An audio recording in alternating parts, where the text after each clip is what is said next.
I will now cover inductors briefly, talk about what they are and how they are in circuit. So let's get started. So inductors is just simply a wire just wound over some sort of a core. And this is how it looks like. It's just as simple as that. So of course, when you provide a current, which is basically a charge in motion that flows through this particular wire, what happens? It generates a magnetic field.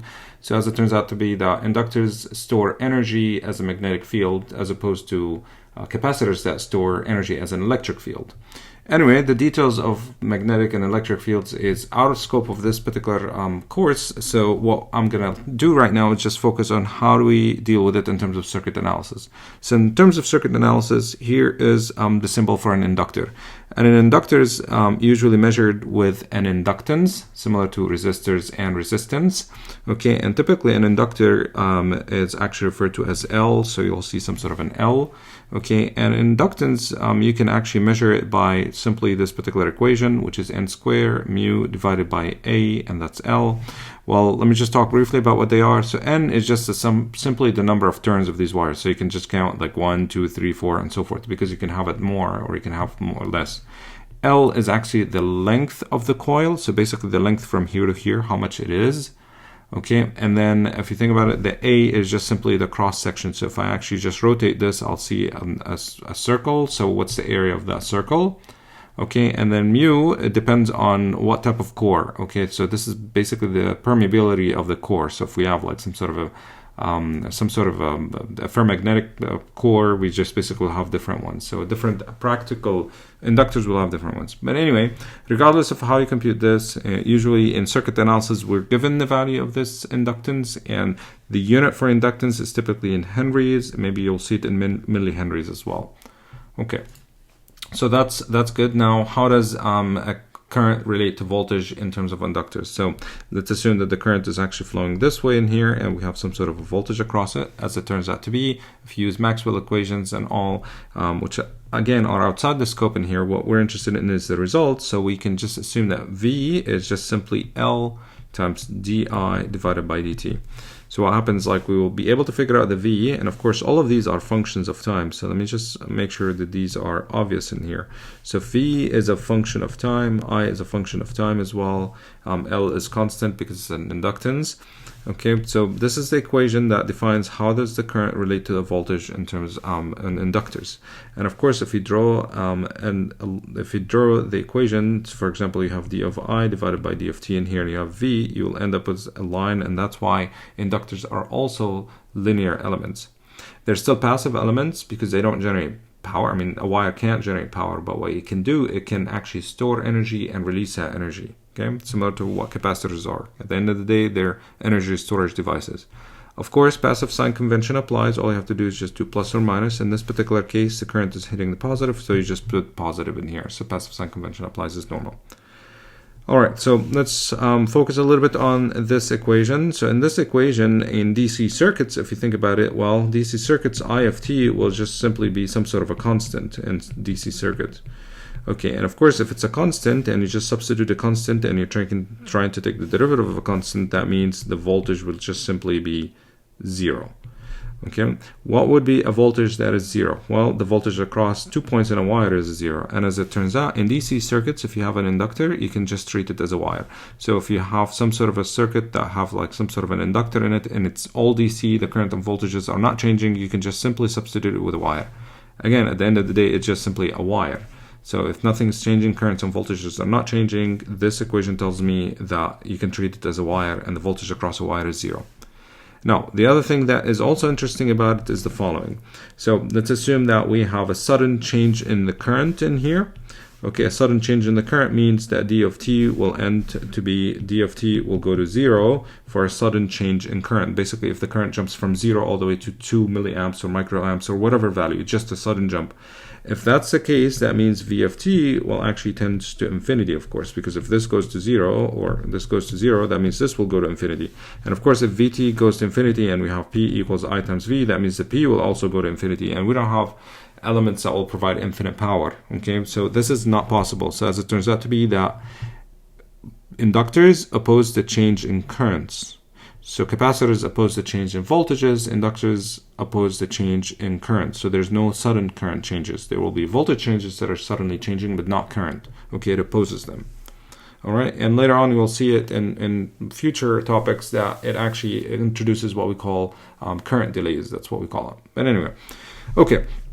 So assuming that we have the current, we can simply compute what the voltage is. But what if we have the opposite? For example, we have the voltage, and what I'm interested in is the current flowing through that. So what we have to do is just do a little bit of algebra and get with an equation that will give us this relationship. So let me show you how we do that. So what we will do is we'll say, well, I'm going to do V of t, and I'm going to multiply by d of t, and I'm going to tell you it's L times d of I of t. Okay, and then I'm going to basically say di of t is just simply 1 divided by L Vt times d of t. And now what I'm interested in is the current, so I'm going to just say, well, that will be d of x.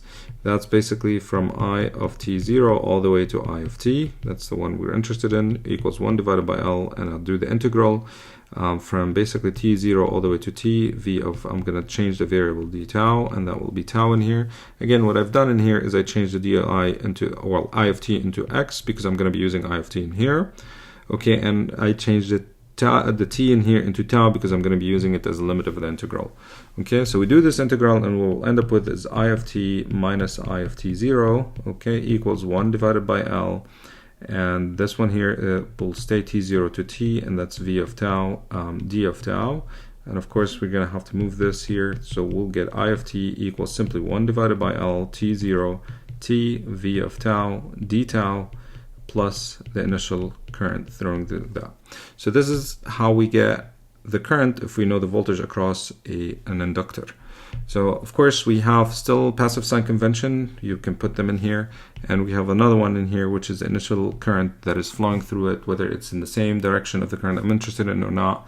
Again, this one here, we'll see it when we solve examples. It will be a lot more obvious when we talk about it. But what I want you to know for now is there will be a positive negative in here or positive and negative in here. The one that you see in red is just simply from passive sign convention. Of course, we can do the same things in terms of the power. For example, if I'm interested in the power, well, power is just simply I times V. Again, passive sign convention applies, but assuming that we're using the positive, well, we can substitute what the value of voltage is. Remember, it's like this one here. I'm going to just basically simply say, well, it is L times I times d of I divided by d of t. That will be the power, actually. See, d of I divided by d of t, and that's the L in here. That's what you see. L di times d of t. All right, so we can definitely compute the power this way, or we can, instead of substituting the I, we can substitute this V in here. For example, let me just do this in here. So we kept the I, and I substituted the V in terms of d of I. So what I can do is I can keep the V this way, and I can substitute the I by this particular equation. So let me just do that. So another way to do that is P equals, simply it will be I, which is 1 divided by L, T0 all the way to T, V of tau, D of tau, plus minus, of course, I, T0, and the whole thing in here is actually multiplied by V, okay? And that will be, of course, V of T in that particular case. We can also compute the energy. So as you remember, the power is just simply the amount of energy changed per time, or the amount of work per time. So that means dW is just simply P times d of t. But I know that P in here, we can just substitute this one here in terms of the P. And what we have is we have L times I times d divided by I dt. And this one here is dt. That will be dW. And of course, that will go with this one in here. So what we end up with is just simply d of omega, or dW for work, is just simply I d of I. Okay, so we do the integral of both sides from here to here. Okay, we're going to assume the amount of work initially is just 0. And I'm going to do this one here is W. I'm going to change the variable here to X, for example. Similarly, I'm going to just assume that this one here is I of 0, basically the initial current flowing through it. We can assume that it's 0 for sake of simplicity. The current initially is 0, and it goes to I. And because I'm using I in the limit of the integral, I'm going to change these two here to x dx. So we can do this integral, and what we'll end up with is 1 over x is just simply L times half of x squared, and this will be 0 to I, and that's simply W, the amount of work, is just half of L of I squared, and that's basically what we get in here. Okay, and that's basically the amount of work or the amount of energy stored in an inductor.